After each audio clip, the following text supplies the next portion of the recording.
कौन जाने कब तक कौन साथ है, कौन जाने कब तक कौन साथ है।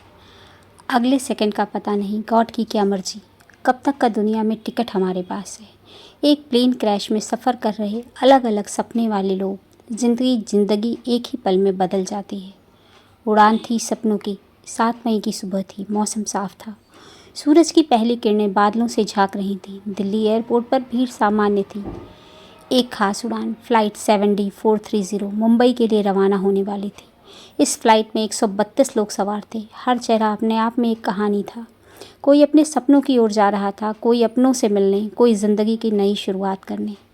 पर उन्हें नहीं पता था यह उड़ान ज़िंदगी की नहीं, किस्मत की आखिरी उड़ान थी। रीमा चौधरी 24 वर्ष, दिल्ली की एक मिडिल क्लास लड़की, मुंबई में IAS का इंटरव्यू देने जा रही थी। माँ के आशीर्वाद और पापा की आंखों में उम्मीद लिए। राघव कपूर, उम्र 30 साल, एक सफल कारपोरेट बंदा, न्यूयॉर्क से लौटकर मुंबई में अपनी मंगेतर से शादी करने जा रहा था। शालिनी अग्रवाल, उम्र 42 साल, एक सिंगल मदर, अपने बेटे को कैंसर के इलाज के लिए टाटा अस्पताल मुंबई ले जा रही थी। अमन मलिक, 19 वर्ष, छोटा गांव छोड़कर मुंबई में डांस रियलिटी शो का ऑडिशन देने जा रहा था।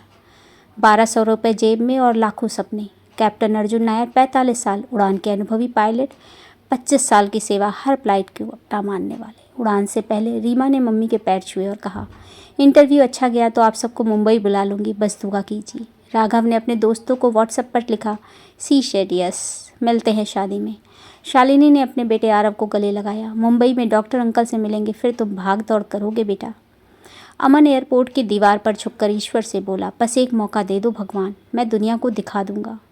कैप्टन अर्जुन ने अपनी बेटी को फ़ोन किया, आज 7 बजे लैंड करूंगा, डिनर साथ करेंगे। टेक ऑफ, सपनों की उड़ान। सुबह 9:35 पर प्लेन टेक ऑफ हुआ। सभी यात्रियों के मन में उत्साह था और आंखों में उम्मीद। फ्लाइट में हंसी थी, बातचीत थी और एक अजीब सी बेचैनी जो किसी को समझ ना आई। और भी बहुत सारे यात्री थे, सबकी अपनी कहानी, अपने सपने।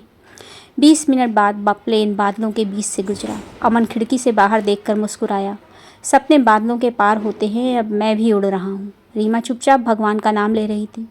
शालिनी अपने बेटे की दवा ठीक कर रही थी और राघव शादी का कार्ड पढ़ रहा था। त्रासदी की शुरुआत। फ्लाइट के टेक ऑफ के 37 मिनट बाद ही अचानक कंप्यूटर में सिग्नल फेल्योर की सूचना आई। कैप्टन अर्जुन ने सह पायलट को देखा, कुछ गड़बड़ है, रडार रिस्पांस नहीं कर रहा है। फिर अचानक झटका लगा, एक जोरदार कंपन हुआ। यात्रियों में अफरा तफरी मच गई, ऑक्सीजन मास्क गिर पड़े। रीमा ने सीट पकड़ी, क्या हो रहा है? अमन चिल्लाया, ये क्या क्या कुछ और क्या हो रहा है? शालिनी ने अपने बच्चे को पास में ले लिया, अपनी बाहों में भर लिया। कुछ नहीं होगा बेटा, माँ साथ है।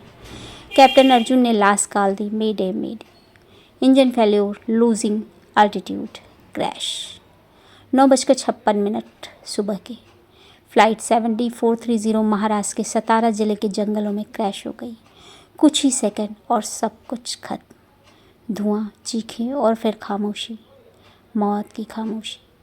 घंटों बाद राहत टीम पहुंची, क्योंकि बहुत ही इंटीरियर था, जंगलों में हुआ था ये केस। 132 में से 125 लोग मारे गए थे। 7 की हालत नाजुक थी। रीमा, राघव, शालिनी और अमन उनमें नहीं थे।